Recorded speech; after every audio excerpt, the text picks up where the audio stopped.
미국이 유럽에 나토 방위비를 올리라고 압박하는 이유. 진짜 목적은 국가의 생존을 건 한판 승부를 준비하고 있기 때문입니다. 미국이 지금 노리고 있는 건 중국입니다. 오늘 영상에서는 러시아의 극동 지역이 어떻게 중국의 경제 식민지로 전락하고 있는지, 왜 지금의 나토 방위비 증액이 중국을 향한 결전의 신호탄인지, 그리고 마지막으로 미국의 에너지 장악력까지 물밑에서 일어나고 있는 엄청난 수싸움들, 그 치열한 판도를 러우 전쟁이라는 큰 틀에서 분석해보려 합니다. 2023년 중국은 러시아의 주요 도시 8곳에 대해 러시아식 지명 옆에 과거 청나라 때 쓰던 중국식 지명을 슬그머니 끼워 넣었습니다. 지도를 보시면 지도 속 마크가 찍힌 이 도시들이 바로 중국이 자신들의 옛 지명을 끼워 놓은 곳들입니다. 중국은 역사적 지명 복원일 뿐 영토 주장과는 무관하다 라며 현지 이해를 돕기 위한 조치라고 해명했습니다. 하지만 과연 그럴까요? 많은 전문가들은 이를 다르게 해석합니다. 러시아가 전쟁으로 고립된 틈을 타 중국이 은근한 압박과 함께 역사적 영토 야욕을 드러낸 것이라는 분석입니다. 그리고 사실 여기가 2부에서 다뤘던 중소 국경 분쟁이 있었던 지역입니다. 당시 핵무기 사용까지 거론될 정도였습니다. 이때 중국이 미국과 손을 잡으면서 소련은 군사력을 이쪽으로 쏟아부어야 했습니다. 소련 멸망에 중국이 정말 큰 역할을 했던 것입니다. 그래서 이곳은 러시아 입장에서도 중국 입장에서도 의미가 굉장히 깊은 곳입니다. 그렇기에 중국의 행보를 눈여겨봐야 합니다. 연해주는 과거의 청나라 영토였다가 아편전쟁 때 러시아 제국의 영토로 넘어가게 됐습니다. 중국은 이 조약을 불평등 조약이라면서 청나라 빚은 갚지 않았지만 청나라 영토는 계승했다고 주장하고 있습니다. 이 논리가 현재 러시아의 뒷마당인 극동 지역에도 적용되고 있습니다. 러우 전쟁 이후 러시아는 서방 세계로부터 완전히 차단된 외딴 섬이 되었습니다. 그렇기에 중국의 경제적 지원에 목맬 수밖에 없는 상황이 되었습니다. 중국은 이 기회를 놓치지 않았습니다. 에너지와 물류 등 러시아의 핵심 분야로 깊숙이 파고들며 사실상 자국 중심으로 재편하고 있습니다. 실제로 2026년 1분기 러시아와 중국이 거래한 금액은 612억 달러이며 이는 전년 동기 대비 14.7% 증가한 수치입니다. 러시아는 석유와 천연가스를 중국에 팔아 겨우 숨을 쉬고 있고 중국은 러시아로부터 에너지를 확보하며 서로 뗄 수 없는 관계가 되었습니다. 여기서 주목해야 될 건 가격입니다. 러시아는 서방의 거센 경제 압박을 피하려고 중국에 에너지를 넘기면서 오히려 상당한 폭의 할인까지 제공하고 있습니다. 에너지뿐만이 아닙니다. 러시아 시장의 실상을 들여다보면 상황은 더 심각합니다. 서방 기업들이 철수하면서 생긴 빈자리를 중국 기업들이 빠르게 집어삼키고 있기 때문입니다. 실제로 러시아 시장은 지금 중국화가 급격히 진행 중입니다. 먼저 거리에서 흔히 보이는 자동차 시장입니다. 서방 자동차 브랜드들이 모두 떠난 자리를 중국 기업들이 차지하며 현재 점유율 50%를 돌파했습니다. 스마트폰부터 가전제품, 의류, 공구에 이르기까지 일반 소비재 시장에서도 중국 제품은 이미 지배적인 위치를 차지하며 러시아인들의 일상 깊숙이 침투하고 있습니다. 더 무서운 건 산업 현장입니다.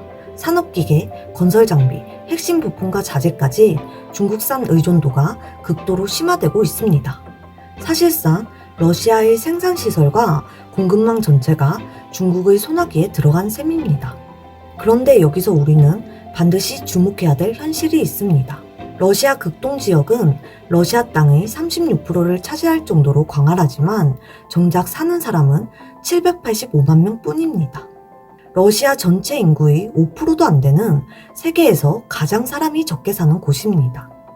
반면 국경 바로 넘어 중국 동북부에는 1억 명이 넘는 인구가 밀집해 있습니다. 사람이 텅 빈 땅과 넘쳐나는 땅, 이 불균형이 중국의 영향력을 더 빠르게 키우고 있습니다. 그런데 이 광활한 땅의 현실을 들여다보면 충격적입니다. 모스크바의 통제력을 상징하는 루브라가 힘을 못 쓴 지 오래입니다. 이미 2024년부터 극동지역 거래의 95%가 위안화로 이루어지고 있기 때문입니다. 사실상 모스크바보다 베이징의 경제적 입김이 훨씬 더 세게 작용하고 있는 겁니다.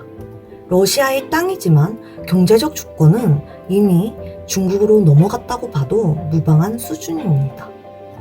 이런 상황에서 러시아는 중국의 블라디보스토크 항을 개방했습니다. 그동안 바다가 없어서 목말랐던 중국 동북 지역에 이 항구는 말 그대로 숨통을 틔워주는 바닷길이 된 겁니다. 그런데 중국인과 중국 기업이 안방처럼 드나들고 있는 이 항구에서 단순히 장사만 하려는 걸까요? 전문가들은 중국 해군 함대가 이곳을 기지로 쓰거나 정박할 가능성을 제기합니다. 중국 입장에선 태평양으로 바로 나갈 수 있는 거대한 교두보가 생긴 셈입니다. 이렇게 되면 중국은 동해와 태평양에서 미국과 일본을 손쉽게 압박할 수 있고 한반도에 위기 상황이 생길 때 러시아와 함께 전방위적인 군사적 압박을 가할 수도 있게 됩니다. 나아가 이곳은 미래의 북극 항로를 선점하기 위한 전략적 요충지이기도 합니다. 결국 중국은 현재의 제약에서 벗어나 태평양으로 가는 길을 뚫게 되는 것입니다. 더 무서운 건 자원입니다. 러시아 극동에는 한국의 핵심 산업에 필수적인 석탄과 희귀금속이 묻혀 있습니다. 만약 중국이 이곳을 완전히 장악하게 된다면 우리나라의 핵심 공급망은 중국의 자원 외교나 경제 보복이라는 칼날 앞에 훨씬 더 취약해질 수밖에 없습니다. 그럼 이제 미국이 그토록 유럽 동맹국들에게 방위비를 더 내라고 압박하는 진짜 이유가 무엇인지 그 큰 그림을 보겠습니다. 극동 지역이 사실상 중국의 경제 식민지가 되면서 러시아는 이제 중국의 눈치를 보며 태평양으로 나가는 길을 내어주고 있습니다. 한국, 일본뿐만 아니라 미국 입장에서도 이건 정말 끔찍한 시나리오입니다. 그래서 미국은 지금 러시아의 발목에 유럽이라는 족쇄를 채워두려는 것입니다. 나토에는 핵 보유국인 프랑스와 영국 같은 강대국들이 있습니다. 여기에 나토 회원국들이 방위비를 대폭 늘려 무장하면 유럽의 군사력은 러시아와 팽팽한 균형을 이루게 됩니다. 러시아 입장에선 서쪽 국경이 너무 탄탄하니 함부로 전쟁을 일으킬 엄두조차 낼 수 없게 됩니다. 즉, 유럽 동맹국들이 러시아를 견제하게 만들어 놓고 미국은 중국과의 1대1 승부에 모든 전력을 집중하겠다는 아주 치밀한 전략이 깔려 있는 것입니다. 그런데 여기서 우리가 꼭 봐야 하는 또 하나의 진짜 얼굴이 있습니다. 미국이 지금 조용하게 전 세계 에너지 질서를 완전히 새로 짜고 있습니다. 러우 전쟁 전까지 유럽은 싼값에 러시아산 천연가스를 펑펑 쓰고 있었습니다.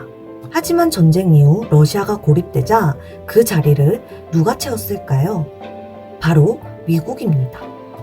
유럽은 이제 러시아산 가스 대신 훨씬 비싼 미국산 LNG를 사오고 있습니다. 유럽이라는 거대 시장의 에너지 공급권이 러시아에서 미국으로 넘어간 겁니다.